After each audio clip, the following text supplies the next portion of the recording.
dengan jernih. Tak banyak yang ingat kepada Allah. Agar kalbu kita bangun. Apa yang kita kejar di dunia ini semuanya sia-sia. Tentang bagaimana manusia harus menerima takdir. Sekarang kita uji. Kita uji aja langsung. Apakah benar baginda Nabi ini adalah minallah nur? Saya tanya kepada Bapak Ibu sekarang. Kalau hari ini kita diizinkan oleh Allah Subhanahu wa Ta'ala berjumpa dengan baginda Nabi, apa yang akan Bapak Ibu katakan? Kalau hari ini tiba-tiba baginda Nabi menjumpai kita, apa yang akan Bapak Ibu katakan?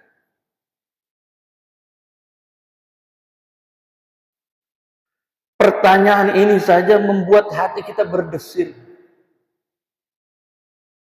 Kalau Bapak Ibu tengok di YouTube itu, ada seorang jamaah 15 kali dia umroh.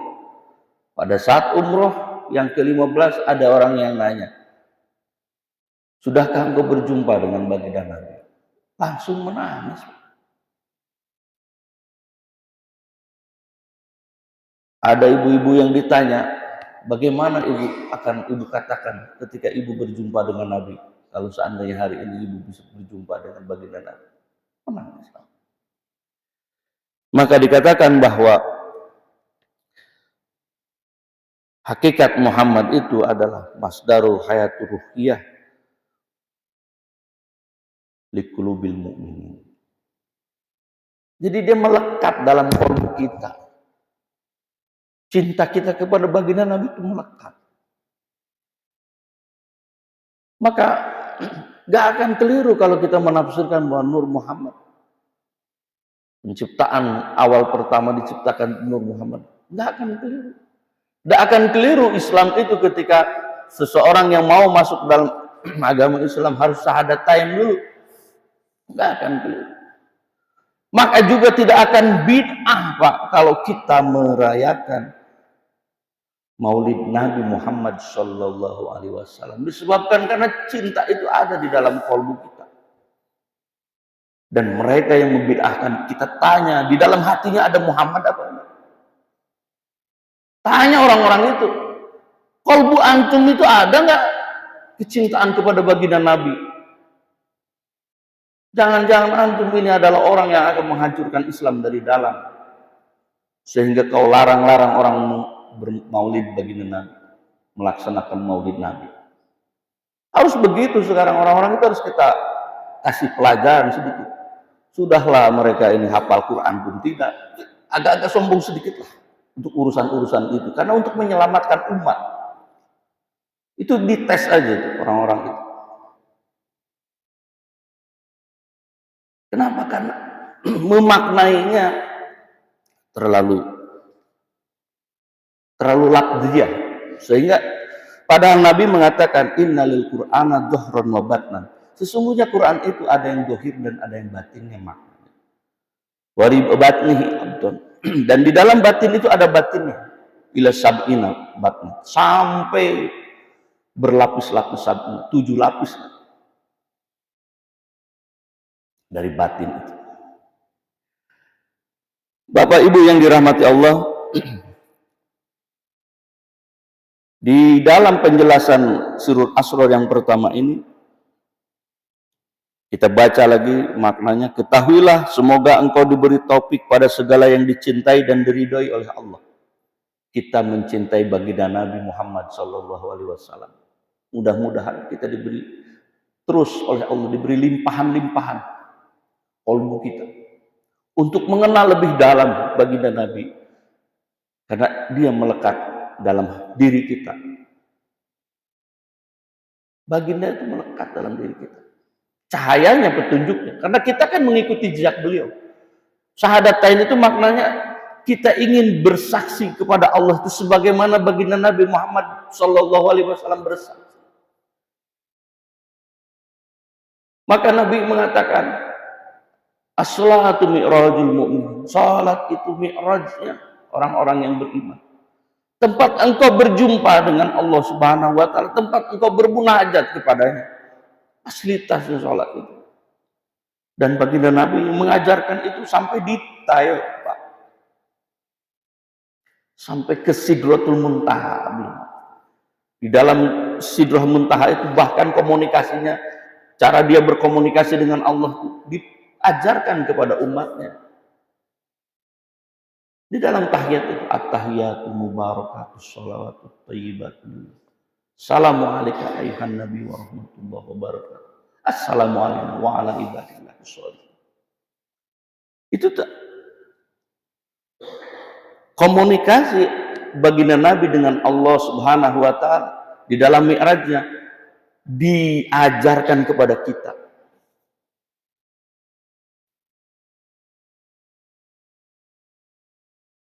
Lalu kita sholat santai aja, seolah-olah nggak ada rasanya sholat itu. Maka dengan mempelajari ini mudah-mudahan kita bisa lebih detail lagi dalam beribadah kepada Allah ini, sehingga kalbu kita sampai kepada rasa, pada tingkat rasa. Itu sebetulnya kenapa Sirrul Asrar ini disebut Sirrul Asrar, rahasia di atas rahasia. Sebabkan karena ada makna-makna yang harus digali oleh kita semua untuk sampai kepada tingkat khusyuk, untuk sampai kepada keimanan yang sempurna. Ada ulama yang menjelaskan, yang pertama setelah syariat itu kita memang harus masuk ke dalam thariqah. Thariqah itu jalan juga, sama dengan sabil, sabil itu jalan. Sirat jalan, sabil jalan, thariqah jalan. Tapi sama dengan maknanya taro melihat, nadoro melihat, basoro melihat juga. Tapi kan berbeda-beda, meskipun maknanya dalam bahasa Indonesia melihat. Kalau taro penglihatan panca indera, kalau nadoro melihat, tetapi dalam aspek view, memandang. Basoro memandang dalam aspek lebih dalam lagi, dalam batin. Penglihatan mata batin. Mata hati kalau kata Pak Kiai. Basoro. Sama-sama melihat, kalau taro dengan panca indera, dengan mata. Tapi nadoro memandang sesuatu. Penglihatannya itu bukan hanya sekedar seperti kita melihat pemandangan yang luas, kan nggak fokus, tapi kita ingin melihatnya yang indahnya itu, itulah nador. Maka kelak nanti di yaumil akhir, saat kita masuk ke dalam surganya Allah itu, maka ada satu kelompok orang yang memandang Allah. Nadoro tapi pandangan, bukan taro. Nadoro, memandang. Nah demikian juga dengan jalan. Jalan ini ada jalan yang nampak, tapi ada jalan yang tidak nampak, tapi jejaknya itu yang harus dicari. Itulah thariqah. Thariqah itu dari kata toroik, langkah kaki, ketukan. Nah kalau melangkah kan mengetuk, tuk, tuk, tuk, tuk. Nah, jalan. Nah jejak itu yang harus diikuti kan, supaya selamat mengikuti jejaknya. Itulah thariqah. Bapak, Ibu yang dirahmati Allah, yang pertama diciptakan oleh Allah adalah ruhku, dan yang pertama diciptakan oleh Allah ialah cahayaku, dan yang pertama diciptakan oleh Allah ialah al-qalam, dan yang pertama diciptakan oleh Allah ialah akal. Nah, penjelasannya kemudian, lakin summiya nuran likaunihi safiyan anidul maniyah jalaliyah, kama qala Allah Ta'ala qad ja'akum minallahi nur wa kitabun mubin, suratul Maidah ayat ke-15. Wa aqlan likaunihi mudrikan lil kulliyat, Hakikat Muhammad ini kemudian disebut nur karena bersih dari segala kegelapan yang menghalangi jalalullah. Sebagaimana firman Allah, sesungguhnya telah datang kepadamu cahaya dari Allah dan kitab yang menjelaskan. Jadi ini sesuai dengan tafsir Jalalain. Cahaya dari Allah dan kitab yang menjelaskan. Lalu hakikat Muhammad disebut akal karena ia menemukan dan memahami segala sesuatu. Jadi aklan likaunihi mudrikan lil kulliyati. Menemukan dan memahami segala sesuatu. Jadi akal itu yang pertama kali bisa memahami, bisa menemukan segala sesuatu oleh akal itu. Nah, kalau gini masih belum begitu jelas. Wa qallama likaunihi sababan linaqlil ilmi. Kama annal qalama sababu naqlil ilmi fi alamil hurufat. Hakikat Muhammad disebut kolam atau pena karena ia menjadi sebab perpindahan ilmu, seperti halnya mata pena sebagai penoreh ilmu di hamparan alam huruf atau pengetahuan yang tertulis.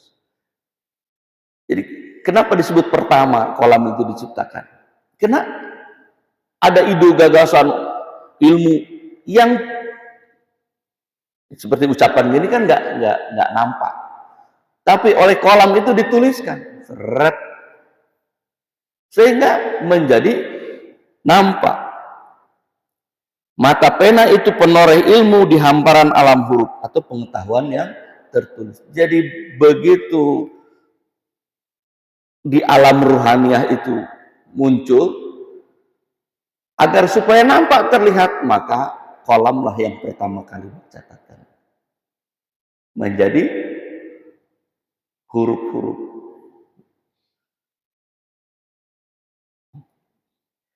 Nanti sambil ngopi kita ngobrol. agak berat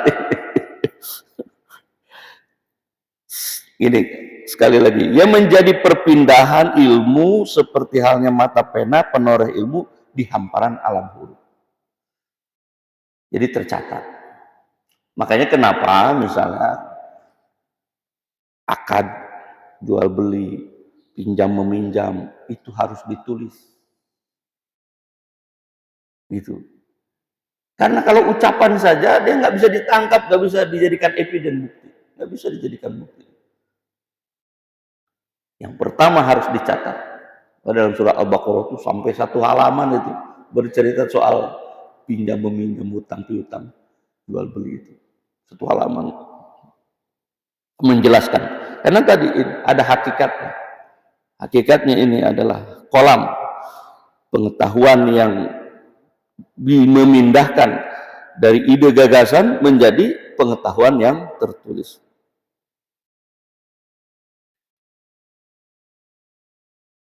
Farruhul Muhammadiyun khalasatul akwan wa awalul kainat wa asluha. Sedangkan ruh Muhammad adalah ruh yang termurni sebagai makhluk pertama dan asal seluruh makhluk. Kama qala Rasulullah sallallahu alaihi wasallam, anna minallah wal mu'minuna min. Aku dari Allah dan orang-orang beriman berasal dariku.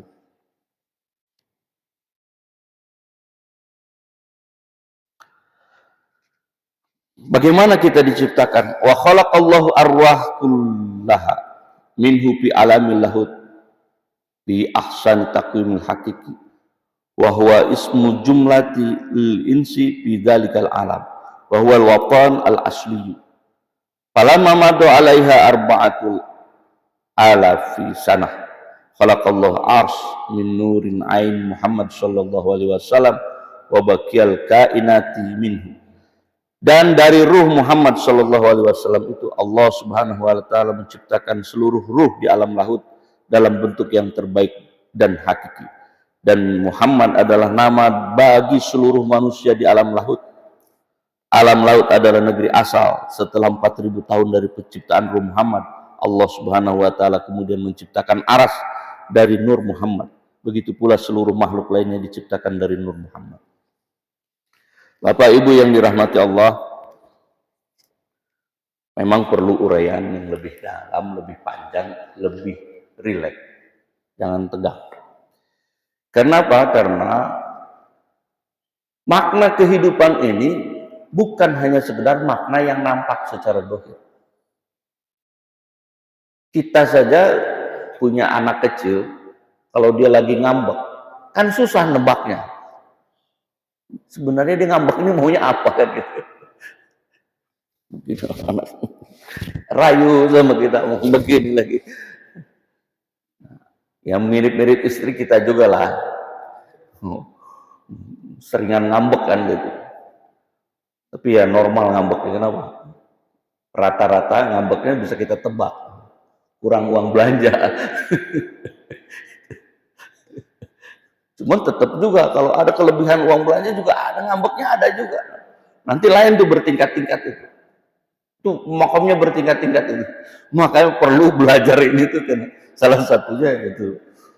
Intinya Pak, hidup itu bukan hanya yang nampak, yang tak nampak ini yang lebih penting malah. Sama juga dengan jasadiah kita. Kita jasad nampak, tapi sebenarnya ada jasad yang tak nampak, yang itu lebih dahsyat. Ini contoh misalnya, dua orang berantem, pukul-pukulan, bonyok salah satunya. Paling bengkaknya seminggu sembuh, normal balik jasadnya. Tapi ada yang terluka, yang tak sembuh sampai dibawa mati. Apa itu? Sakit hati. Sakitnya tuh di sini Pak Ustadz. Tak akan saya makan. Wah, itu jasad ruhani itu. Maka harus hati-hati kita dalam bergaul dengan tetangga, jangan sampai menyakiti hatinya. Kenapa banyak orang-orang yang tak sukses dalam kehidupan ini? Karena banyak nyakiti hati orang tua. Orang tuanya sih biasa aja santai, tapi hatinya sudah terluka sama kita. Karena ucapan kita, karena perbuatan kita, karena kelakuan kita. Hatinya yang terluka, hatinya yang sengsara, hatinya yang lebam karena pukulan kata-kata kita. Dan itu lebih berbahaya. Maka belajar sirul asrar ini, kita belajar tentang bagaimana mengelola kolbu kita. Karena memang sasaran dari kitab ini adalah mengelola kolbu. Sebagaimana ilmu tasawuf dalam kitab Tanwirul Qulub dijelaskan. Wal ilmu yu'rafu, dia adalah ilmu untuk mengenal tentang akhlak kita, mamdud atau mahmud. Akhlak kita ini jelek atau baik. Wa kaifiyat, dan bagaimana cara mensucikannya. Dan bagaimana cara suluk ilahi, cara menjalaninya. Lalu bagaimana supaya yang tadinya jelek menjadi baik. Dan setelah jelek menjadi baik, tetap jangan santai. Papiru ilahi, berlari kita kepada Allah Subhanahu wa taala. Disebabkan karena apa? Karena mempelajari akhlak, mempelajari ruhaniyah ini, kita terlambat. Meskipun tidak ada kata terlambat, tapi belajar kita sudah hampir senja usia kita.